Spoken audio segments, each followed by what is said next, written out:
অনেকে আছে ক্ষমা করতে চায় না, কঠিন হৃদয়, পাথরের মতো শক্ত হৃদয়, মাফ করতে চায় না কাউকে। উনি আবার মুনাজাতে বসলে আল্লাহ আল্লাহ আমারে মাফ করো, আল্লাহ আমারে ক্ষমা করো, কাঁদতে কাঁদতে বুক ভাসায়। উনি ক্ষমা চায়, মাগার উনি কাউরে ক্ষমা করে না। এরকম ডাকাত আছে না নাই? চিন্তা করছেন? উনি ক্ষমা চায় আল্লাহর কাছে, কিন্তু উনি ক্ষমা করেন না। প্রিয় ভাইরা, ক্ষমা করুন। যে ক্ষমা করে সে ক্ষমা পায়।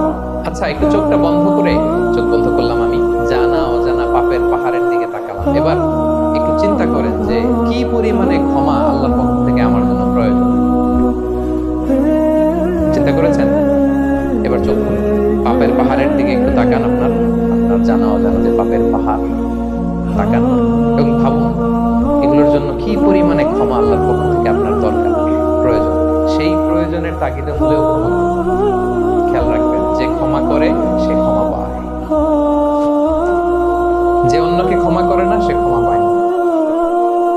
তাহলে আল্লাহর কাছে ক্ষমা চাওয়ার আগে আপনি আপনার পাশের লোকদেরকে ক্ষমা করবেন। পারা যাবে তো ইনশাআল্লাহ? ক্ষমা এটা সবাই করতে পারবে, এটা অনেক বড় মহৎ গুণ।